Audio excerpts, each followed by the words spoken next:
இருக்கைகள்ல உட்கார்ந்தலாம். இந்த தருணம் எல்லாருமே ரொம்ப ஆவலாக காத்துட்டு இருக்கக்கூடிய ஒரு தருணம் அப்படின்னே சொல்லலாம். ஒரு பொலிட்டீஷியனாக எவ்வளவு டைட்லி பேக்ட் ஸ்கெட்யூல்ஸ் இருக்கும் அப்படிங்கிறது நமக்கு தெரியும். இருந்துமே சினிமா மீதான ஆர்வம் அதனுடைய மிகப்பெரிய உதாரணமாக தான் இந்த மேடையில நீங்க இருக்கிறத நாங்க பாக்குறோம். மீண்டும் ஒரு பெரிய நன்றி சார் நீங்க வந்ததுக்கு. அண்ட் உங்களுடைய பேச்சை கேட்கறதுக்காக ரொம்ப வியப்போட பல பேர் காத்துட்டு இருக்காங்க. அதுல நானும் ஒருவன். நாம் தமிழர் கட்சியினுடைய ஒருங்கிணைப்பாளர் மரியாதைக்குரிய அண்ணன் சீமான் அவர்களை அன்போடு அழைக்கிறோம். படத்தை பத்தி பேசுவதற்காகவும் எங்களை வாழ்த்துறதுக்காகவும்.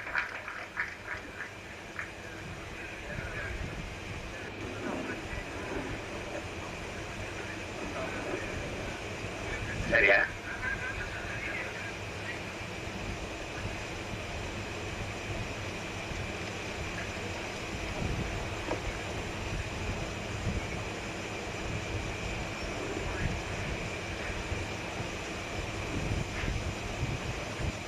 பரமசிவன் பாத்திமா திரைப்படத்தினுடைய பாடல் வெளியீட்டு விழாவிற்கு வருகை தந்திருக்கிற அச்சு ஊடக காட்சி ஊடக அன்பு உறவுகள் அனைவருக்கும்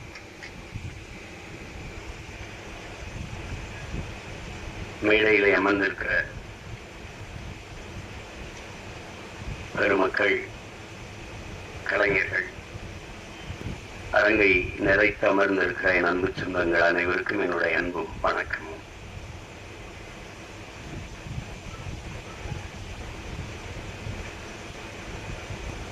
பாடல் வெளியீட்டு விழா என்றாலே இசையமைப்பாளர் தான் அதனுடைய நாயகன். ஒரு சிறு வயது மிக நேர்த்தியாக இசை, அந்த இசையை கேட்கும்போதே ஒரு உற்சாகம் பிறக்குது. நான் என்னுடைய தம்பி கார்வன் கூட சொல்லிட்டு இருந்தேன். ரொம்ப நல்லா இசையமைச்சிருக்கிறார். குறிப்பா அந்த திருமண விழாவில் நடக்கிற வந்திருக்க அந்த பாட்டும் சரி, சிவனடியார்கள் ஆடுகிற அந்த பாடலும் சரி, மிக செறிவா அந்த பாட்டை தந்திருக்கிறார். அதுக்கப்புறம் கேட்ட ஒரு பின்னணி இசையுமே ரொம்ப திறம்பட செய்திருக்கிறதா சொன்னாங்க. அப்படி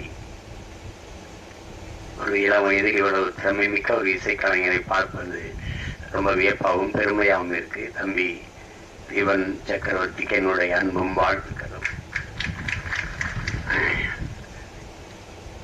பாடலுக்கு மெட்டுக்கு எழுதுவது என்பது ஒரு எவ்வளவு கடினமானது என்பது தெரியும்.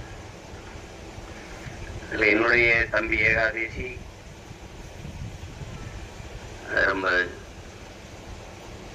இளம் வயதிலிருந்து நான் அறிவேன், என்னையும் அவன் அறிவான். கம்யூனிச இயக்கங்களில் தமிழ்நாடு முற்போக்கு எழுத்தாளர் சங்கங்கள் நடத்துகிற கலை இரவுகளில் தான் நான் என் தம்பி, என் தம்பியுடைய ஐக்கோயிலார் நாங்கள் இணைந்தோம். இணைத்தது ஒரு கொள்கை உறவு, அதை தாண்டி எங்களுக்கு இரத்த உறவு எல்லாம். நம்பி கார்வண்ணன் குறிப்பிட்டது மாதிரி ஏகாதேசி என்றாலே அந்த ஆத்தாவும் சேல அந்த ஆகாயத்தை போல பாடலை யாரும் மறக்க முடியாது. அது இந்த தமிழ்நாடு தாண்டி உலகம் முழுமைக்கும் போய் சேர்ந்த ஒரு உன்னதமான ஒரு காவிய படைப்பு தான் சொல்லணும். தாயினுடைய அன்பை அந்த சேலையை வச்சு சொல்லியிருக்கிற விதம் அவன் ஆகச்சிறந்த கவிஞன் என்பதை காட்டும். அதுக்கப்புறம் நிறைய திரைப்படத்துல பாடல்கள் எழுதிட்டான். இந்த படத்துல பாடல் எழுதிப்பது எனக்கு பெருமை, ரொம்ப மகிழ்ச்சி. அது என்னுடைய தம்பி கார்வன் படத்துல ஒரு வளர்ந்து வருகிற இளைய இசையமைப்பாளரோடு ஒளிப்பதிவாளர் என் தம்பி துரைமுருகன் தான் அந்த காணொலியை காட்டினார். அந்த முன்னோட்டத்தை அவர் எடுத்தோன்னே கேட்டது இது யார் ஒளிப்பதிவுன்னு. ஏன்னா எனக்கு தெரியுது அப்படின்னு. அது சுகுமாரனோன்னு அதான் நினைச்சேன் அப்படின்னு. அவனுடைய ஒளிப்பதிவு ரொம்ப சாதாரண ஒளிப்பட கலைஞனா தான் வந்தான். அப்புறம் சேர்ந்து மிக உரிய காலத்துக்குள்ள அதை கற்றுக்கொண்டு தன்னுடைய திறமையை வளர்த்து சிறந்த ஒளிப்பதிவாளர்களில் ஒருவரா தன்னை நிலைநிறுத்திக்கிட்டான். அவனுடைய கும்கியாகட்டும், அதுக்கு முன்னாடி வந்த மைனா 2 படமும் மிகச்சிறப்பா. குங்கிலாம் வந்து ஒளிப்பதிவு வந்து அசாத்தியமா செஞ்சிருப்பான். அது நிறைய ஆற்றலை வெளிப்படுத்தினா. அப்புறம் தம்பி சிவகார்த்திகேயன் நடிச்ச அந்த மான் கராத்தே அந்த படத்திலேயே அவன் ரொம்ப நல்லா இருக்கும், ரொம்ப நல்லா இருக்கும் ஒளிப்பதிவு. இதுலயே பார்த்திருப்பீங்க, அந்த அதிகாலை அந்த ஒளியை உள்வாங்கி அவன் பதிவு செஞ்ச விதம், அந்த சூரிய ஒளியை உள்வாங்கி பதிவு செஞ்ச விதம் எல்லாம் அவ்வளவு அழகா இருக்கும். அந்த காடுகளில் வயல்வெளிகளில் அவனுடைய கருவி பயணிச்சு போற இது அவ்வளவு தெளிவா இருக்கும். அது பேசிய தொகுத்து வழங்கியவர்களோட சொன்னாங்க, அவர் சுருக்கமா பேசிட்டாருன்னு. அவர் தான் மொத்தமாவே தன்னுடைய ஒளிப்பதிவு கண்களால பேசிட்டாப்ல.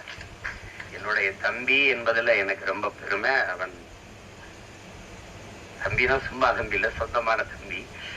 அவனுடைய அண்ணனும் ஒளிப்பதிவாளர், அவனும் நிழல் பட கலைஞனா, ஒளிப்பட கலைஞனா வந்து திரைப்பி மிகப்பெரிய ஒளிப்பதிவாளரா வந்து பல படங்களை செஞ்ச என் தம்பி, ஜீவனுடைய தம்பி தான் என் தம்பி சுகுமார் அவர்கள்.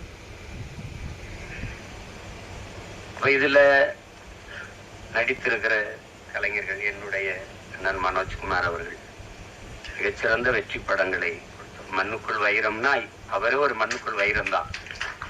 முதல் படத்துல அவ்வளவு ஒரு துணிவோடு ஒரு கதையை தொடுவதற்கு ரொம்ப துணிச்சல் வேணும், துணிச்சல் வேணும். அதுல உங்களுக்கு தெரியும் எங்களுக்கு என்ன உறவு என்னன்ட்டு. ஆனால் அவரு எங்க அப்பாவிடமிருந்து வெளியில வந்து மண்ணுக்குள் வைரம் படத்தை எடுத்து அந்த படத்துல ரொம்ப சிறப்பா இருக்கும் படம், உரையாடல், எல்லா கதாபாத்திரங்களும். முதல் படத்திலே நடிகர் திலத்தை இயக்குறதுன்னா அது சாதாரண இல்லை என்ன.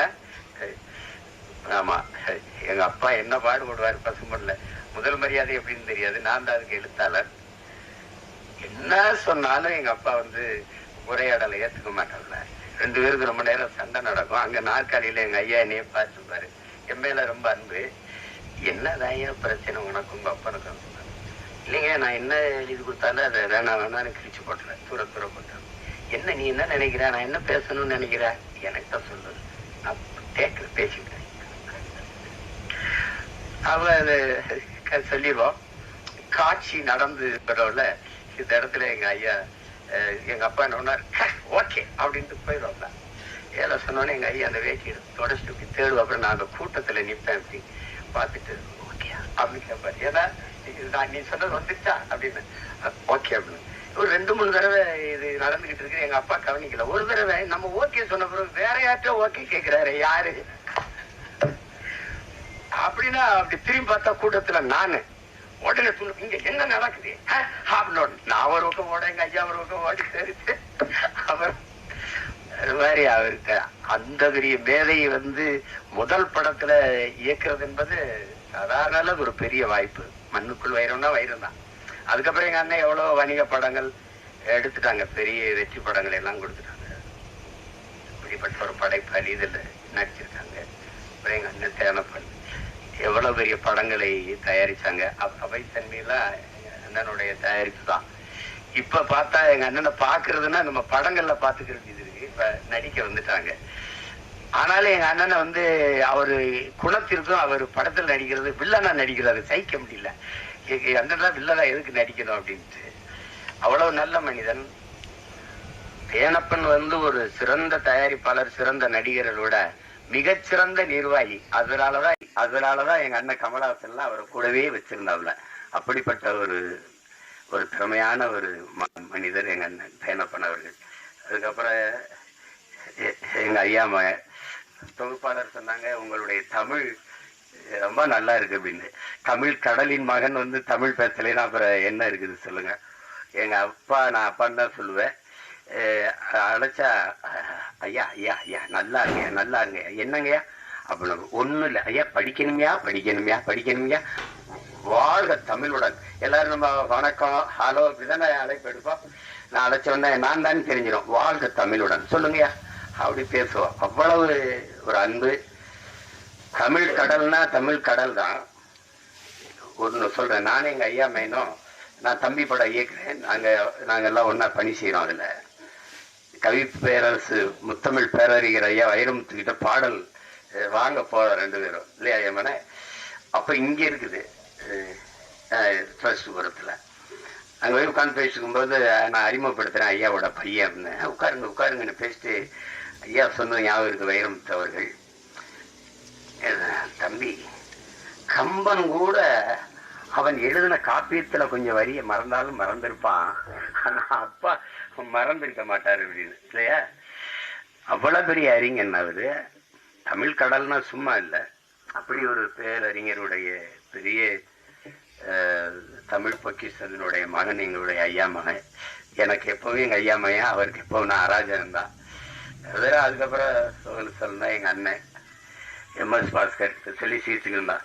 இவெல்லாம் ஏன்டா நடிக்க வந்தான்னு சில பேரை தோணும். எங்க அண்ணன் ஏன் இவ்வளவு நாள் நடிக்க வரலைன்னு தோணும். ஒரு பின்னணி கலைஞனாவே இருந்து திரைமறைவிலே தன் குரலாலேயே பல பேருக்கு நடிப்புக்கு உயிர் ஊட்டிய ஒரு மாபெரும் கலைஞன். ஒரு காலம் அவரை கைவிடாம கொண்டாந்து நம்ம முன்னாடி நிறுத்திடுச்சு. எந்த கதாபாத்திரம்னாலும் ஆகச் சிறப்பா செய்யக்கூடிய ஆற்றல் இன்னைக்கு தமிழ் திரையுலகில எங்க அண்ணனுக்கு தான் இருக்கு. பல படங்களை சொல்லலாம். அது சிறிய கதாபாத்திரம் பெருசு அப்படிலாம் கிடையாது, அதுவும் ஒரு தவம். என் தம்பி சொல்லும்போது சிவாஜி மாதிரின்னு எங்க அண்ணன் கூச்சப்பட்டார். நாங்க உங்களை சிவாஜியாயின்னு சொல்லல, அது மாதிரின்னா மாதிரின்னு அப்படின்னா அந்த ஈடுபாடு. உதாரணமா இப்ப எங்க ஐயாட்ட சொல்றேன். எங்க ஐயாவுக்கு பசுமன் படத்தை நடிக்கும் போது அண்ணன் சிவகுமார் உங்களுக்கு தெரியும், அது ஒரு பிசாசு. ராதிகா மேயர் தெரியும், அவங்க ஒரு பிசாசு. எல்லாருமே மிகச்சிறந்த கலைஞர்கள். அந்த திரையை உயிரா நேசிக்கிற ஒரு கலைஞர்கள். இது எங்க அப்பா, கண்ணன் ஐயா ஒளிப்பதிவு எல்லாம். இப்ப இவங்க என்னன்னா எப்ப படப்பிடிப்புனாலும் அதிகாலையில ஒரு 5 மணி, அதிகாலையில ஒரு 4 மணி அப்படி வச்சா இங்க இருந்து வண்டி போய் நாங்கெல்லாம் நிக்கும் போது ஒரு நாற்காலியை போட்டு ஒரு ஆள் உட்கார்ந்து இருக்கோம். அது யாருன்னா எங்க ஐயா நடிகர் திலகம் அவர்கள் உட்கார்ந்து இருப்பாங்க. தினம் கூச்சப்படுவாங்க, என்னடா நம்ம இவ்வளவு முன்னாடி வந்தோம், அதுக்கு முன்னாடி உட்கார்ந்து இருக்காருடா அப்படின்னு நினைச்சு இவங்க எல்லாம் கூடி பேசுறாங்க. நாளைக்கு எப்படியாவது நம்ம சீக்கிரம் அவருக்கு முன்னாடி ஒரு 5 நிமிஷமா அதுக்கு முன்னாடி வந்துடணும். புரியுதா உங்களுக்கு? எல்லாரும் பேசி வச்சு வரும்போது அதே மாதிரி முன்னாடி நாற்காலி போட்டு உட்கார்ந்துருக்காப்புல. ஏன்னா ஐயோக்கிய பிள்ளைகளா, எனக்கு முன்னாடி நீங்க வந்துருவீங்களா அப்படின்னு. அந்த இதுல இத்தனை படம் நடிச்சோம். அந்த ஈடுபாடு, அந்த முனைப்பு, அந்த ஆர்வம், ஒரு துளியும் குறையாத ஒரு மகனை நம்ம பார்க்கவே முடியாது திரையுலகில. அது மாதிரி இப்ப எங்க அண்ணனுக்கு என்னன்னா எந்த கதாபாத்திரம் கொடுத்தாலும் அந்த அர்ப்பணிப்பு முழுக்க உள்வாங்கி அந்த கதாபாத்திரத்தின் தன்மையோடு இணைந்து வெளிப்படுத்துகிற ஆற்றல் இன்றைய தலைமுறையில் எங்க அண்ணன் MS பாஸ்கருக்கு இணையா யாரும் இல்லை. அது சின்ன இப்ப நீங்க அண்மையில இப்ப ஓடிக்கொண்டிருக்கிற டூரிஸ்ட் ஃபேமிலி அந்த படத்தை பாத்தீங்கன்னா கூட அவ அந்த பையனை தம்பி சசிய இவர் கொடுமைப்படுத்துறாருங்கும் போது நமக்கு கோபமா வரும்.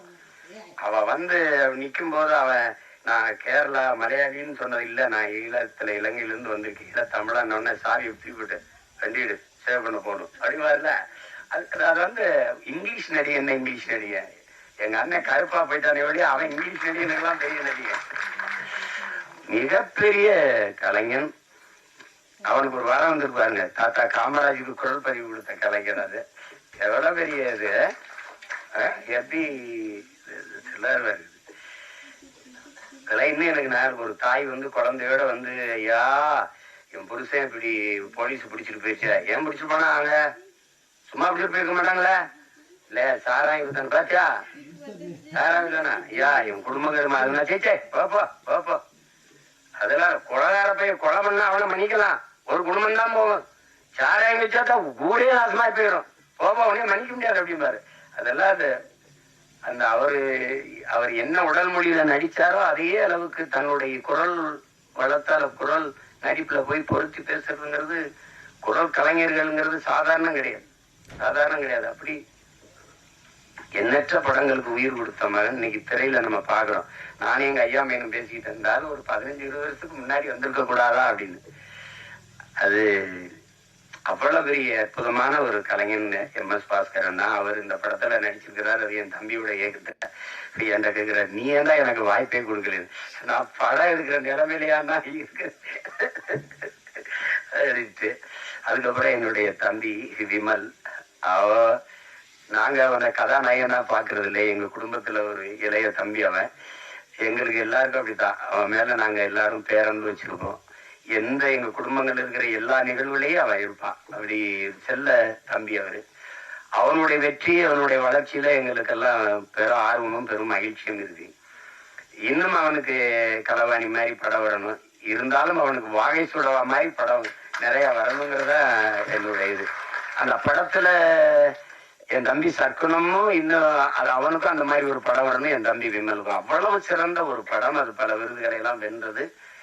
ஒரு வாழ்வியலை அந்த வறண்ட நிலப்பகுதியில் வாழ்கிற செங்கல் காலவாயில் இருக்கிற அந்த மக்கள், அந்த பிள்ளைகளின் கல்வி எவ்வளவு சிறந்த படைப்புல நடிச்சு அந்த தம்பி இதுல கதாநாயகன் நடிச்சிருக்கிறார். சாயா அவங்க எங்க அண்ணன் பொண்ணு. அவங்க மறந்துருப்பாங்க ஒரு தடவை எங்க அண்ணன் மகள் நடிச்சுக்கிட்டு இருக்கா, அறிமுகப்படுத்தினார் யார் கண்ணன். நாங்கெல்லாம் ஒரே குடும்பம். அதுல நம்ம வீட்டு பொண்ணு நம்ம படத்தில் நடிச்சிருக்கிறது பெருமை. அடுத்து சாஸ்விதா அவங்க கேட்டேன். அவங்க பேரு கனிமொழின்னாங்க. அவங்க இப்ப சேஸ்வதா ஏதோ பேரை மாத்தி வச்சிருக்காங்க. தமிழ் எப்படி அழியுதுன்னு கேட்டீங்கன்னா இப்படித்தான். கனிமொழின்னு ஒரு பேரை மாத்தி வைக்கிறது அப்படிதான். என்ன பண்றது, ரெயின்போலே தமிழ் எழுதுங்கன்னு சொல்ற நிலைமையில இல்ல. அதெல்லாம் நம்ம மொழியில பேர் வச்சுக்கிறது கூச்சப்பட வேண்டியது இல்ல. நீங்க நல்ல பேரு, அதெல்லாம் இப்ப பேரு கனிமொழி அவர்கள். அடுத்து என்னுடைய தம்பி குல் சுரேஷ், என் மண்ணுக்காரன், என் மேல பெரிய பாசம் கொண்டவன். என்ன மனசுல விட்டதை கூச்சமெல்லாம் பேசுவான். அது மற்றவங்களுக்கு வெறுப்பா இருக்கு. இப்ப என்னையெல்லாம் பார்த்தா சில பேருக்கு அருவறுப்பா இருக்கு, வெறுப்பா இருக்கு. என்னத்தையோ பேச்சு கிடக்கிறாப்புல இருந்தால் அப்படின்னு. அது மாதிரிதான் அது அவனுடைய இயல்பு. அவனுக்குள்ள நல்ல ஒரு மனிதன் இருக்கான், நல்ல மனிதாபிமானம் இருக்கு. இருக்காரு சிவன் கைகட்டி நின்னா சரியா இல்ல. என் பாட்டேன் ஆதி பெரும்பாட்டன் கைகட்டுறது சரியா இருக்குது. அதுக்கப்புறம் விஆர் அவரு, விமல் அவர், நீங்க நல்லா வரணும், நல்ல உடலை நல்லா பேண்டுறீங்க, உங்களுக்கு பாராட்டு. நீங்க அதை தொடர்ச்சியா செய்யுங்க. இன்றில் என்றாவது சரியான வாய்ப்பு வந்துடும். என் தம்பி அருண் விஜய் தெரியுமா, ஒய்எம்சியில நாங்கெல்லாம் பயிற்சி எடுப்போம். அப்ப அவன் நல்ல உடலை வச்சிருப்பான். வாய்ப்பு சரியா வரல. நான் சொன்னேன், நீ இதை மட்டும் சரியா செஞ்சுக்கிட்டே இரு, ஒரு நாள் நீ சரியான இடத்துக்கு வந்து வென்றுவாங்க. அதே மாதிரி அவனுக்கு படம் வந்து அடிச்சுட்டான். தடகம் அந்த படங்கள்லாம் வந்து குற்றம் 23 அடிச்சுட்டான். அதனால அதை மட்டும் சரியாருங்க. உங்களுக்கு ஒரு சான்று இருக்காருங்க சார். எனக்கு எங்க அண்ணன் சரத்குமார நான் அண்ணா கூப்பிடுவேன். நாங்க ரொம்ப நெருக்கம். விண்ணூர்தி நிலையத்துல சந்திச்சோம். இப்ப பொன்னியின் செல்வன் வெளியாயிடுச்சு. உனக்கு இந்த வயசுல ஐஸ்வர்யா ஜோடி கேக்குது. அவரு பராமேடா அவர் சார் உடலை நல்லா வச்சுட்டா எந்த வயசுலயும் சாதிக்கலாம்னாங்க. அததான் எல்லாருக்கும் சொல்றேன், நம்பிக்கையோடு இருங்க, சாதிக்கலாம். அப்புறம் எல்லாரையும் சொல்லிட்டேன். தம்பி புவன் பட தொகுப்பாளர், அதுக்கப்புறம் அம்மா ஆதிரா அவர்கள், அவங்க எங்க ஊர் பொண்ணவங்க, பாண்டிச்செல்வி அவங்கள வந்து இன்னைக்கு பார்த்தாலும் அந்த மருது படத்துல 2 கையிலையும் கம்பெடுத்து சுத்துறதா இருந்து காட்சிதான் எனக்கு ஞாபகத்துக்கு வருது. ரொம்ப அருமையான பெண்மணி. நமக்கு தமிழ் திரையுல கிடைச்ச ஒரு இயல்பான முகம், இயல்பான நடிப்பை வெளிப்படுத்தக்கூடிய ஒரு திறமையான கலைஞர். அவங்களுக்கு என்னுடைய அன்பும் வாழ்த்துக்களும் எல்லாரையும் சொல்லிட்டு நினைக்கிறேன். என் தம்பி சூப்பா இருக்கான். அவ திரையுலகத்தை தாண்டி நடிப்பு, இதை தாண்டி என் மேல அன்பு கொண்ட ஒருத்தன். அவனுக்கு மொழி இனப்பற்றதிகம். காதல் படத்துல இருந்தே தம்பி சுகு எனக்கு தெரியும். அப்புறம் மகேந்திரன் சிறந்த கலைஞன். அவனுக்கு வாய்ப்பு சரியா அமையல. அவன் நடித்த சல்லியர்னு படம் இருக்குது, சல்லியர்கள். அதுல அவன் தான் கதாநாயகன். மிகச்சிறப்பா நடிச்சிருப்பான். இருக்கானா போயிட்டான். மகேந்திரன் ரொம்ப சிறப்பா நடிச்சிருப்பான். ஒரு போராளியா வந்திருப்பான். அவன் இரு காலம் இருக்கு, எங்க போயிருப்பது. நல்ல திறமையான கலைஞன். அப்புறம் என் தம்பி துறை பற்றாளர், சமூக ஆர்வலர். ஆமா, என் தம்பி கிடாரி அப்படின்னா உங்களுக்கு தெரியும். அது காலையில கிடாரி மாடுகள் நாங்க சொல்லுவோம். அது ஒரு திமிர் எடுத்த தனவு எடுத்தது அது சொல்லுவோம். அது கிடாரி படத்துல ரொம்ப அருமையான இது கையாண்டு. குறிப்பா எங்க அண்ணன் வேல ராமூர்த்தியுடைய கதாபாத்திரம் எனக்கு இன்னும் மனசுல இருக்கு. தம்பி பிரசாத் முருகேசன் அவர்கள். அத நாங்கெல்லாம் அந்த படத்தை பார்த்து யார் இயக்குனர் நான் எங்க ஐயா மேனும் பேசி பார்ப்போம். மத்தாகம் பார்த்துட்டு தான் கேட்டேன், ஐயா மேனை யார் ஐயா மேனை இவ்வளவு சிறப்பா இருக்கு, எங்க கிடாய்பட இயக்குனர் தானோன்னா அதுக்கப்புறம் நானே அழைச்சி பேசி வாழ்த்தினேன். ரொம்ப திறம்பட்ட, அவனுக்கு என் மேல அன்பு இருக்கு இல்லையோ, அவனுடைய மகனுக்கு என் மேல பேரன்பு பிடிப்போம். என்னை பாக்குறதுக்காக வந்திருக்காருனாங்க, நான் அவனை சந்திக்கணும். எல்லாரையும் சொல்லிட்டேன். என்னுடைய தம்பி கார்வனனை பற்றி உங்களுக்கு சொன்னோம். நாங்க அவரு எந்த திசையில இருந்தார், நான் எந்த திசையில இருந்தேன்னு தெரியல. ஆனா எங்களை ஒரு ஒரு உணர்வு இணைக்குது. அது எங்களுடைய மொழி இனப்பற்று. அப்ப அவர் எடுத்த படங்கள், இப்பதானே படம் பார்க்கும்போது அவர் பெட்டிக்கடை முதல் படம், அதுவும் கிராமத்துல நடந்த அனுபவத்தில் எடுத்ததுதான். அதுக்கப்புறம் தமிழ் குடிமகன், அது என் தம்பி துறை சொன்ன மாதிரி ஒடுக்கப்பட்ட தமிழ் சமூகத்தினுடைய நிலை, இன்றைக்கு அந்த நிலை இருக்குது அப்படிங்கிறத படம் எடுத்தார். என்னுடைய தம்பி சேரன் அவர்கள் நடிச்சிருந்தாங்க. ரொம்ப அருமையான படம். நான் திரையில பார்க்க முடியல, தொலைக்காட்சியில தான் அந்த பார்த்தேன். அதை பார்த்துட்டு நான் பாராட்டி வாழ்த்து அறிக்கையெல்லாம் கொடுத்தேன். ரொம்ப சிறப்பா இயக்கியிருந்தார். அது உரையாடல்கள், திரைக்கதை, போக்கு எல்லாமே மிக நேர்த்தியா இருந்தது. அடுத்தது இப்ப இந்த படம் மிக சிறப்பா வரும்னு நினைக்கிறேன். அது தொடர் ஒரு பிரச்சனையை, அந்த பிரச்சனையை பயந்துதான் அது சரி செய்ய முடியாமையே போயிருக்கு. அது ஒரு சமூகத்துல இருக்கிற பெரிய அவலம் தான். சில இதை பேச மறந்துடும் இல்லையா? மேல்பாதி மங்கலத்துல கோயிலுக்குள்ள விடலைன்னா நமக்கு எதுக்கு பிரச்சனைன்னு நினைக்கிறாங்க. அது ஓட்டுக்காக நிக்கிறவன் தான் அதை சிந்திப்பான், நாட்டுக்காக நிக்கிறவன் அதையெல்லாம் சிந்திக்க முடியாது. நீ போட்டா போடு, போலேனா போ, சரி எதுவா தான். உலகத்துல என் அன்பு சொந்தங்கள் உங்களுக்கு சொல்லுவேன், உலகத்தில் சாதித்த எல்லோரும், இந்த உலகத்தை இவ்வளவு பெரிய மாறுதலுக்கு கொண்டு வந்த எல்லோரும் தன் மனச்சான்று வழிகாட்டுதனின்படி நடந்தவன் தான் இவ்வளவு பெரிய மாறுதலை கொண்டு வந்திருக்கான். நீங்க சின்ன சமரசம் செஞ்சாலும் அது சரியா வராது. வெளியில என்ன சொல்ற, நீங்க ஒவ்வொருத்தரும் என்ன சொல்ற, உலகமே உன்னை இதை செய் என்று சொன்னால் சரியில்லை என்று பட்டால் செய்யாத, உலகமே செய்யாதே என்று சொன்னால் சரி என்று பட்டால் செஞ்சிருந்தான். அதுதான் கோட்பாடு. அதான் நம்ம செய்யணும். விவேகானந்தர் நமக்கு என்ன கற்பிக்கிறார்? எதற்காகவும் உண்மையை விட்டு கொடுத்துறாத, ஆனா உண்மைக்காக நீ எதையும் விட்டு கொடுங்கிறது. இதே வெவ்வேறு வடிவத்தில், ஒவ்வொரு தத்துவ ஞானிகளும் மேதைகளும் சொல்லி வந்திருப்பாங்க. ஆனால் இதேதான் எங்க தலைவர் என்ன சொல்றார், நாம் சாகலாம், சாதாரணமானவர்கள், ஆனால் சத்தியம் தோற்றதாக சரித்திரத்தில் செய்தி இல்லை. நாம் சத்தியத்தின் பக்கம் நிக்கிற சத்தியத்தின் மக்கள் நாம் வெல்லுவோம்ங்கிறதுல அது என்கிட்ட தான் சொல்றாங்க. அது அந்த மாதிரி நம்ம எதற்கும் நபிகளே என்ன சொல்றாரு, அநீதியை கண்டு அச்சம் இல்லாமல் துணிந்து எதிர்ப்பவன் எவனோ அவனே உண்மையான ஜிகாத்துங்கிறாங்க. அநீதியும் தெரிஞ்சிருச்சு, அவன் எதிர்க்கணும். செய்வார் என்ன சொல்றான், உலகத்தில் எங்கெங்க அநியாயம் நடக்குதோ அதை கண்டு நீ பொறுக்க முடியாமல் கோவப்படுவாய், ஆனால் நீனும் என் தோழன். நீனும் என் தோழன் தான். நான் தம்பி படத்துல இறுதியில் அந்த உரையாடல் அவருடைய கோட்பாடை அதை எடுத்து போட்டிருப்பேன். அப்ப அது அச்சப்பட்டுக்கிட்டே இருந்தா மேல் பாதியில குடிக்கிற நீர்ல இந்த நூற்றாண்டுல ஒருத்தன் சிங்கத்தை கலக்குறான்னா அதையும் சகித்துக்கிறது, எல்லாத்தையும் சகித்துக்கிறது. சகித்து தான் ஒரு அடிமை எப்படி பிறக்கிறான்னு நினைக்கிறீங்க? அடிமை எப்படி பிறக்கிறான்? அநீதியை கண்டு எதிர்க்க துணிவில்லாதவன் அதை சகித்துக் கொள்கிறான், தொடர்ந்து சகித்துக் கொள்கிறவன் அடிமையாகிறான். இவ்வளவுதான் அடிமையின் பிறப்பு. அப்படிதான் நம்ம அடிமை ஆயிட்டோம். எதை உங்களால ஏத்துக்க முடியுது? ஊழல் தெரியுது, லஞ்சம் தெரியுது, மணல் அள்ளி விற்கிறான் தெரியுது, சாரங்காய்ச்சி விற்கிறான், கஞ்சா வின்னு கொக்கைன் எல்லாம் விற்கிறான் தெரியுது, ஆனாலும் கேட்க முடியாது. இது காரணம் பயம். அதே எங்க தலைவர் இந்த மரணம் என்ற ஒன்றுக்கு பயப்படுவதாலே இந்த மானுட சமூகம் பல்வேறு துன்ப துயரங்களை தூக்கி சுமக்குதுங்கிறவங்க. எதுக்கு பயப்படணும்? நான் உயிரோடு இருக்கிற வரை சாவு என்கிட்ட வராது. நான் சாகும்போது நான் உயிரோடு இருக்க மாட்டேன். மரணம் என்கிட்ட வரும்போது உயிரோடு இருக்க மாட்டேன். எதுக்கு பயப்படணும்? பயப்படுறதுனால ஒருத்தன் நீண்ட நாள் வாழ்ந்துருவானா நம்ம எல்லாம் பயந்துட்டே இருக்கலாம். அர்த்தமற்றது. பயம்ங்கிறது கோழைகளின் தோழன், அது வீரனுக்கு எதிரி. அது எங்களுக்கு அஞ்சுவதும் அடிபணிவதும் தமிழர் பரம்பரைக்கே கிடையாதுன்னு எங்க தலைவர் எங்களை வளர்த்திருக்காரு. அது கிடையாது. அதுல ஒரு இயக்குனரா நீங்க என் தம்பி கார்வனனை பாக்குறீங்க. அவ படம் என் தம்பி துறையெல்லாம் பார்த்துட்டாரு, நான் பார்க்கல. அது பார்க்கறதுக்கான நேரம் வாய்க்கல.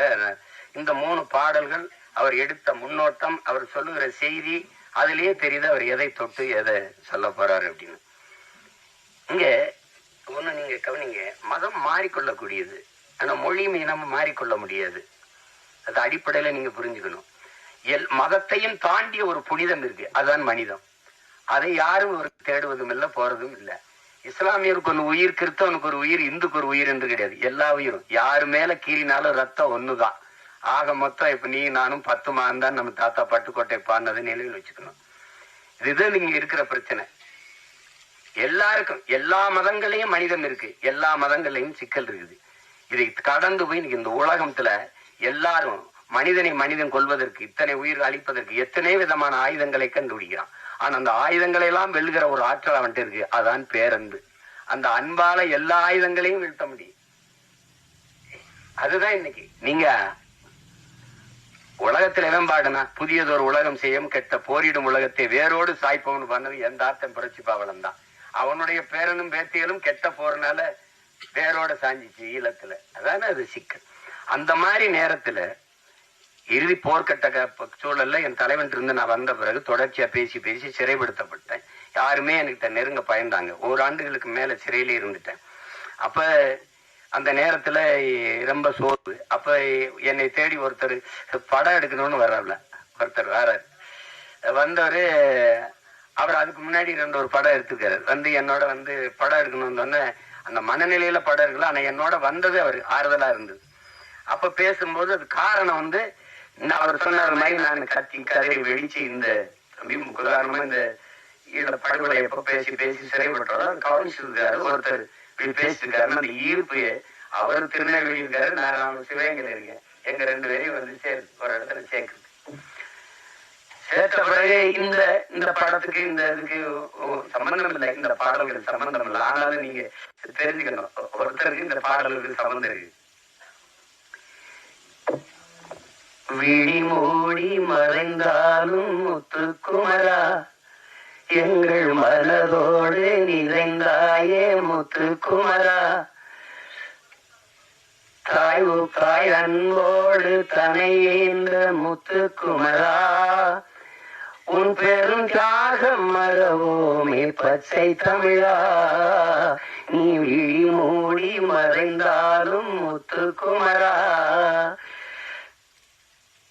எங்கள் நீ மனதோடு நிறைந்தாயே முத்துக்குமரா,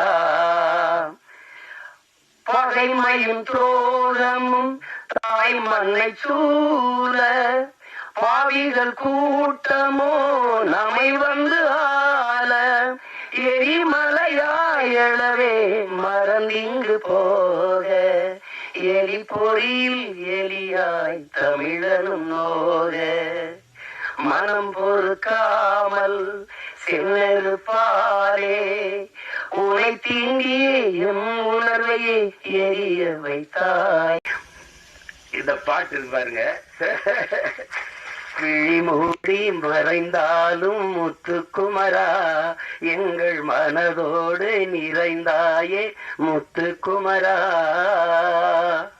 இந்த பாட்டு ஆண்ட பரம்பரை இங்கு மாண்டு போவதோ, ஆள பிறந்தவன் இன்று அடிமையாவதோ, வீர தமிழினம் இங்கு வீழ்ந்து போவதோ, வீணர் கூட்டம் இங்கே நம்மை ஆள்வதோ, எங்கள் இனத்தை அழிக்க துடிப்பவன் எவன், எரிமலையாற்றில் குளிக்க நினைப்பவன் அவன். இந்த பாட்டு தலைமகனே எம் பிரபாகரனே தலைநகரே திரிகோண மலையே. இந்த பாடல்கள் இன்னைக்கு தமிழ்நாட்டுல எல்லா இடங்களையும் ஒலிக்குது. எங்களுடைய இன உணர்வுள்ள மக்கள் கூட்டங்கள்ல இது பரவலா கேட்கப்படுது. எங்களுடைய கட்சி பாடல்ல இது ஒரு கொள்கை பாடலா பரப்பப்படுது.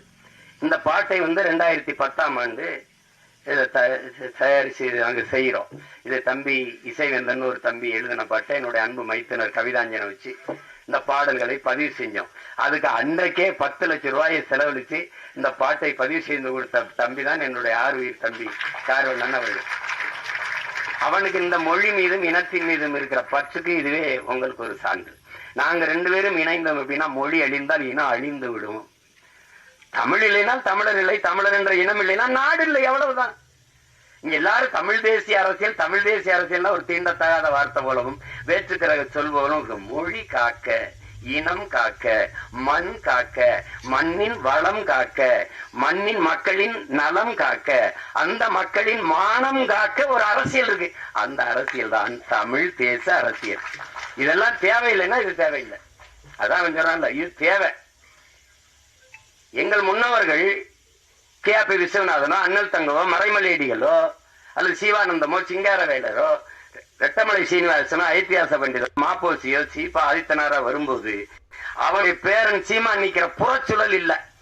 அன்னைக்கு காப்பிகள் தண்ணி கேட்டா அடிச்சு விரட்டல, அந்த கச்சத்தையை பறித்து கொடுத்துட்டு சுட்டு சுட்டு 840 மீன் வந்து சுட்டு போடல. மீத்தேன் ஈத்தேன் இருக்கும், பூமி தாயின் ஈரக்கொலை அறுக்கல, அணுவுல ஸ்டெர்லைட் இப்படி நச்சு ஆலைகளை நிறுவி எங்களை கொல்லல. எதை தேடினாலும் இந்த அரசியல் தேவைப்படுது. தேவைதான் கண்டுபிடிப்பின் இந்த அரசியல் வேணுமா, ஜெயிக்குமா ஜெயிக்காதா, அதை விட தேவையா தேவையில்லையா, அதுதான் கோட்பாடு. அப்ப அந்த அடிப்படையில் நாங்க இணைந்து பணி செய்தோம். என் தம்பி என்னோட ஒரு தம்பி, அவன் உணர்வால இணைந்தாலும் உறவான ஒரு உயிரான தம்பியா எனக்கு முதன்மை தளபதியா களத்துல நின்னா என் தம்பி கார்வண்ணன். அவன் நாங்குநேரி தொகுதியில 2016ஆம் ஆண்டு நாங்க 234 சீமா வர்றாப்புலையா, 234 பேர் முதல்ல இருக்கானா கட்சியிலன்னு கேட்டாலாம் இருக்கு. இப்ப மறுபடியும் போறானா தனிச்சுன்னு கேட்கிறாலும் இருக்குது. அப்ப போட்டோம். அதுல நாங்குநேரியில ஒரு தளபதியா நின்று களத்துல பணி செய்தவன் என்னுடைய தம்பி கார்வண்ணன். வெறும் திரைப்பட இயக்குனர்னு வச்சுக்கீங்க, அவனுக்குள்ள இருக்கிற போர்க்குணம் தான் இந்த மாதிரி கதைகளை தொடணும்ட்டு. அன்னைக்கு அவனுக்கு ஆதரவு இல்லை, இன்னைக்கு அண்ணன் இருக்கேன், அண்ணனுக்கு பின்னாடி பெரிய படை இருக்கு. அதனால அவன் ஒண்ணும் இல்ல. திரையரங்கு கிடைக்குமா கிடைக்காதான்னு ஒரு அச்சப்படுற சூழல்ல நம்மளை தள்ளி விட்டுருக்காங்க. அதெல்லாம் மாறும். அதுக்கு ஒரு காலம் வருது. காலம் வரும் என்று காத்திருந்த தலைவனின் பிள்ளைகள் இல்லை, எங்களுக்கான காலத்தை உருவாக்கிய தலைவனின் பிள்ளைகள் நாங்க எல்லாரும். நீரின் போக்குல நீரில் நீஞ்சினவங்க இருக்கான், நெருப்பாற்றில் நீஞ்சியவன் எங்கள் தலைவன், அவன் பிள்ளைகள் நாங்க. இதெல்லாம் ஒண்ணும் இல்ல. உங்களுக்கு எல்லாருக்கும் சொல்றதுக்கு முன்னாடி என்கிட்ட வந்து ஒரு தடவை பேசும்போது பேச்சுவாக்கில் சொல்றாப்புல, இந்த சாவு மனிதன் இந்த மரணம் ஒன்று பயப்படுறதுனாலதான் எல்லா சிக்கலையும் எதிர்கொள்ள வேண்டியது இருக்குதுன்னு ஒரு தடவை சொல்லிடுறாரு. திருப்பி தம்பி போறான் திருப்பி அப்படிங்கும்போது ஒரு தடவை சொல்றாரு, சாக துணிஞ்சிருங்க, எல்லாம் உங்களுக்கு சாதாரணமாயிருந்துட்டு. ஏன்னா சாக பயந்தவன் தரித்திரமாகிறான், சாக துணிஞ்சவனே சரித்திரமாகிறான். சான்று சாக்ரட்டிஸ் மரண தண்டனை விதிச்சாச்சு. அது குப்பியில வந்து விஷத்தை ஊற்றி வச்சாச்சு. 1 மணி நேரம் கழிச்சு குடிக்கலான்றான். யாரு? விஷத்தை ஊத்தினவன். வச்சு கை எடுக்கிறத எடுத்து குடிச்சிடறவுல. சாவுக்கு பயப்படல. 1 மணி நேரம் கழிச்சு குடிக்கலான்றான், உங்களுக்கு அவகாசம் கொடுக்கறவன் எடுத்து குடிச்சிடறவுல. அதனாலதான் அவன் சரித்திரத்துல அவனுக்கு இடம். உங்களுக்கு புரியுதுன்னு நினைக்கிறேன். பகத்சிங் வந்து மன்னிப்பு கடிதம் எழுதி கொடுத்தா விட்டுறேங்கிறான். தூக்கி சேர்த்து கேட்டான்னு நினைச்சு பிரிக்கிறாப்ல. பிரிச்சா பைத்துக்காரா, நீ என்ன தூக்குல போட சொல்லியிருக்க, அதை ஏற்க முடியாது. நான் உனக்கு அரசியல் போர் செஞ்சிருக்கேன், அதனால என்னை துப்பாக்கியில சுட்டு கொள்ளு, இல்லைன்னா பீரங்கி வச்சு என் நெஞ்ச பிளந்து கொள்ளு, தூக்குல போடாத. நான் வந்து அப்படிதான் உங்களுக்கு அதை படிச்சுட்டு அவனுக்கு வேர்த்திருச்சு, மிரண்டுட்டான். அதனாலதான் சரித்திரத்துல அவனுக்கு இடம். உங்களுக்கு புரியுதுன்னு நினைக்கிறேன். இவ வந்து நண்பர்கள் சொல்றாங்க, பகத் நீ வெளியில வா, நம்ம வந்து இன்னும் வீரியமா போராடலாம், ஒரு மன்னிப்பு கடிதம் தானே எழுதி கொடுத்துட்டு வந்துருன்ட்டு. பகத் சொல்றான், எல்லாரையும் போலதான் எனக்கும் வாழணும்னு ஆசை இருக்கு, ஆனால் நான் வெளியில வந்து வீரியமா போராடுவதை விட இந்த மரண கயிற்றை துணிஞ்சு முத்தமிட்டன்னா பகத்தை போல வீரமிக்க மக்களை இந்த மண்ணின் விடுதலைக்கு பெற்று தர வேண்டும் என்று எண்ணற்ற தாய்மார்கள் விரும்புவாங்க. அதனால நான் இந்த தூக்கு கயிறை முத்தமிடுறேன்ட்டு. ஆனாலும் பகத்துக்கு அந்த வீரமிக்க மரணத்தை வெள்ளக்காரன் தர சரியா இல்லை, சம்மதிக்கல. தூக்குதான்ட்டான். தூக்குல போடும்போது அவன் கேக்குறான், நீ ஏன்டா இந்த காலத்தை ஏன்டா நீ வந்து துப்பாக்கியில சுட சொன்ன, ஏன் பீரங்கில சுட்டு கொள்ள சொன்ன? இல்ல, என் உடலிலிருந்து கடைசி உயிர் துளி பிதுங்கி வெளியேறுகிற வரை என் தாயிலத்தை என் கால்கள் தொட்டுக்கொண்டே இருக்கணும், அதுக்குத்தான் நான் என்னை துப்பாக்கியில சுடுன்னு சொன்னேன்றான். திருப்பி தூக்குல போடும்போது அந்த கருப்பு அங்கி போட்டு மூடுவான்ல, பிளாக் மாஸ்க், 2 பேர் தான் எடுனேன். ஒன்னு பகத்சிங், இன்னொன்னு சதாம் ஹுசேன். உங்களுக்கு தெரியும் நினைக்கிறேன். எடுறான்ட்டான் பகத்சிங், அந்த கருப்பு துணியை எடுறான்ட்டான். எடுத்துட்டு போட சொன்ன. ஏன்னா அந்த விழி பிதுங்கி என் உயிர் வெளியில கசிந்து போற கடைசி நொடி வர துளி வர என்னுடைய கண்கள் என் தாய் மண்ணை பார்த்துக்கிட்டே சாகணும்டான்னா. அதனாலதான் பகத்சிங் இன்னைக்கு வந்து நம்ம சரித்திரத்தில் இருக்கான். சேகுவேராவை சுடுறதுக்கு எதிரி நிறுத்தும் போது இப்படி குறி வைக்கிறான். அப்படி குறி வைக்கும் போது, டியர் காம்ரேட், நீங்க என் நெத்திக்கு குறி வைக்கிறீங்கன்னு நினைக்கிறேன், கொஞ்சம் இடது பக்கமா வாங்க, இப்ப சுடுங்கன்ட்டான். அதனாலதான் சேகுவேராவுக்கு இடம் உங்களுக்கு. அப்ப மரணத்துக்கு பாய்ந்தவெல்லாம் உங்களுக்கு திரு விவேகானந்தர் சொல்றாருல, வரலாற்றில் எப்போதும் வீரர்களுக்கு தான் இடம், அடிமைகளுக்கு இடம் இருந்திருக்கு. ஏன் ஏழைகளுக்கு கூட வரலாற்றில் இடம் இருந்திருக்கு, கோழைகளுக்கு ஒருபோதும் வரலாற்றில் இடம் இருந்தது இல்லை. அதனால இதுக்கெல்லாம் பயந்தா ஒண்ணும் இல்லை. அப்ப அந்த துணிவுல தான் என்னுடைய தம்பி இந்த கருத்தை துணிஞ்சு எடுத்து படத்துல பதிவு செய்யறார். அவருக்கு என்னுடைய பாராட்டுக்கள். அவன் என் தம்பிக்கு இருந்த இந்த திரையுலக மேல இருந்த பற்று வெளிப்படுது பாருங்க. அவனே தயாரிச்சு, அவனே இயக்கி, அதுல ஒரு கதாபாத்திரத்திலே நடிச்சு, தொடர்ந்து இது தமிழ் குடிமகனும் அவருடைய தயாரிப்பு தான், அவருடைய இயக்கத்துல இது பண்ணியிருந்தார். இப்ப அந்த முயற்சியை நான் முழுக்க பாராட்டுறேன். என் தம்பி கார்வண்ணனுடைய படைப்பு என்பது என்னுடைய படைப்பு. நானே இயக்கியது போல ஒரு மகிழ்ச்சி, எனக்கு ஒரு உற்சாகமும் ஒரு பெருமையும் இருக்கு. அந்த படம் உறுதியாக வெல்லும். உலகெங்கும் இருக்கிற என் உயிர் சொந்தங்கள் என் தம்பிக்கு நல்ல ஆதரவு கொடுத்து இந்த படத்தை மாபெரும் வெற்றி படமாக மாற்றணும். அதுதான் அது. ஏன்னா அரிய படங்கள் தவிர்க்கப்பட்டது. ஒரு நல்வாய்ப்பா இன்னைக்கு உங்களுக்கு அயோத்தி, இந்த டூரிஸ்ட் ஃபேமிலி, இந்த மாதிரி படங்கள்லாம் மக்களால் ஏற்கப்பட்டுருச்சுங்கும் போது மனசு ஒரு நிறைவா இருக்கு. இப்ப என் தம்பி சூரியோட மாமன் இதெல்லாம் நல்லா ஓடுதுங்கிறாங்க. கேட்டுக்கிருவேன் ஒவ்வொரு தடவை. ஐயா மேன அது பாத்தியலா, நாங்க 2 பேரும் அராஜகம், இந்த மலையாளத்துல ஒரு படம் வந்திருக்கு, அதுல இருக்கு, ஓடிடியில பாத்துருங்க அப்படின்னு. அப்படி அந்த மாதிரி நாங்க ஒருத்தருக்கு ஒருத்தர் பரிமாறிக்கிறது. ஏன்னா இவங்க எல்லாம் சொல்றாங்க, நீங்க வேற தளத்துக்கு போயிட்டும் இதை நேசின்னு, காதலிச்ச பொண்ணு வேற ஒருத்தனை கல்யாணம் பண்ணிட்டு போனாலும் நல்லா இருக்கணும்னு வாழ்த்துற மாதிரி தான் இது. இது ஒண்ணும் செய்ய முடியாது. எங்க அண்ணன் என்கிட்ட சொல்லும்போது, திரைக்கலை பேச்சு ரெண்டும் இராணுவத்தின் வலிமை மிக்க 2 பிரிவுகள்ப்பா, ஒன்றை செய்ய ஒன்றையோ கைவிட்டக்கூடாது, நீங்க 2ஐயும் செய்யணும்னு. ஒன்றை செய்ய 2ஐயும் செய்யணும் தான் நினைக்கிறேன். அத என் தம்பிக்கே திரையரங்கு கிடைக்காதுன்னு பயப்பட்டான்னா எனக்கு என்ன ஆகும்னு நீங்க யோசிச்சுக்கிறோம். அது கடினம். அதனால படம் எல்லா தம்பியிலும் எடுக்கிறாங்க, படை கட்டத்தான் பெரிய யாரும் இல்லை. அதனால இந்த வேலையே எனக்கு சரியா இருக்கு, என் தம்பிகள் அதை செய்யட்டும். ஆனால் இதை பார்த்து ரசித்து வாழ்த்துறது அது என்னுடைய பொறுப்பு. இங்க என் தம்பி கார்வண்ணன் சொன்னா, நம்மளை நாம பாராட்டலை யாருன்னா இல்லை, அது சொல்லி சீசர் சொல்றான், நீ அடுத்தவன் உன்னை எந்திரிச்சு உன் தகுதியை பாராட்டுற வர பொறுத்து இருக்காதரா, நீயே எந்திரிச்சு பேரறிவிப்பு செஞ்சிரு, நான் ஆக சிறந்தவன் அப்படின்னு சொல்லிருன்றான். அதனால இப்ப எங்க அண்ணன் MS பாஸ்கரை நாங்க பாராட்டல, யார் பாராட்டுவா? இப்ப என் தம்பி கூல் சுரேஷ் அவனே பேசிட்டான். ஆனா நீங்க என்ன நினைக்கிறீங்க, அவனை பைத்தியக்கார மாதிரி பாக்குறீங்க. இதுதான் பிரச்சனை. எங்க அப்பா இங்க பாருங்க, எங்க அப்பா இங்க பாருங்க, பசும்பன் படத்துக்கு பாட்டு இசைக்கிறது முதல்ல ரகுமான் அவர்கள் தான் இசை. அவன் 2 பேரும் வண்டியில போயிட்டு இருக்கான், எங்க அப்பாவே வண்டி விட்டுறாங்க. வண்டி விட்டு அதுல சொல்லுக்குள் வார்த்தையை சுருக்கி வைக்கும் சூத்திரதாரி, கண்ணனுடைய ஆகாயத்தின் மறுபக்கத்தையும் அவருக்கு பார்க்க இப்படி வருது, விருப்பி எழுதி. அப்பா இப்படி நம்மளை நாமளே பாராட்டி பேசிக்கிறது நல்லாவா இருக்கு? கேட்கறவங்க ஒரு மகனே, நம்மளை நாமே பாராட்டிட்டாதான்டா, வேற எவனும் நம்மளை பாராட்ட மாட்டான்டா. அப்பத்தான் நான் முடிவு பண்ணேன், நீங்க ஓடும் போது எவனும் உற்சாகப்படுத்த கைதட்டலாம், நீங்களே கைதட்டிட்டே ஓடிட வேண்டியதுதான், வழி கிடையாது. உங்களை நீங்களே உற்சாகப்படுத்திக்கிறணும். இல்லைன்னா யாருமே பாராட்டணும் இந்த சமூகம் முன்னாடி வரவனுக்கு தான் கைதட்டும், 3வது வரவனுக்கு கைதட்டாது. அவன் சொல்றான்ல, முன்னாடி வந்தவனுக்கு 1வது வந்தவனுக்கு கைதட்டுற, அவன் வெற்றி கழிப்பிழைப்பா, நீ கைதட்டுறதே அவன் காதுல விழாது. ஆனால் 3வது வந்தவன் முதுகுல தட்டி கொடு, அவன் மரணம் வரைக்கும் உன்னை மறக்க மாட்டாங்கிறான். அதான் முக்கியம். அதனால நம்ம பிள்ளைகளுக்கு ஒண்ணு இருக்கு, தோல்விங்கிறது ஒரு பெரிய தோல்விதான் வெற்றியின் தாய். தோல்வியே சொல்லுது, என்னைய தொட்டு விட்டு போனவன் தோற்றதாக வரலாற்றில் செய்தி இல்லைன்னு, இல்லையா? எளிதில் வென்றவனின் இதயம் மலரை விட மெல்லிதா இருக்கும், தோற்று வென்றவனின் இதயம் இரும்பை விட கடினமா இருக்கும்ன்றான். அதனால அது ஒரு சிக்கல் இல்லை. இந்த படத்தை பொறுத்த வரைக்கும் அதுல என் தம்பி அவன் சொல்ல வந்த செய்தி, அதை எடுத்துக்கிட்ட செய்திக்கே ஒரு பாராட்டு, அந்த துணிவுக்கு ஒரு பாராட்டு. இல்லைன்னா நீ சீமானின் தம்பியா இருந்து பயனே கிடையாது. அதனால உனக்கு பாராட்டு. உலகமெங்கும் இருக்கிற நம் உயிர் சொந்தங்கள் நல்ல திரைப்படத்தை ரசிக்கக்கூடிய, ஏற்று பாராட்டக்கூடிய, கொண்டாடக்கூடிய மக்கள், இங்கே நல்ல திரைப்படங்களை கொண்டு போய் சேர்த்த செய்தியின் தூதுவர்கள் இருக்கிறார்கள். இங்கே ஊடக உறவுகள் எல்லாம் மதிப்புமிக்க பெருமக்கள் எல்லாம் இருக்கிறாங்க. அவர்களுக்கெல்லாம் சிறந்த படத்தை பாராட்டி கொண்டு போய் சேர்க்கணுங்கிற பொறுப்பும் கடமையும் உள்ளவர்கள். உறுதியாக இந்த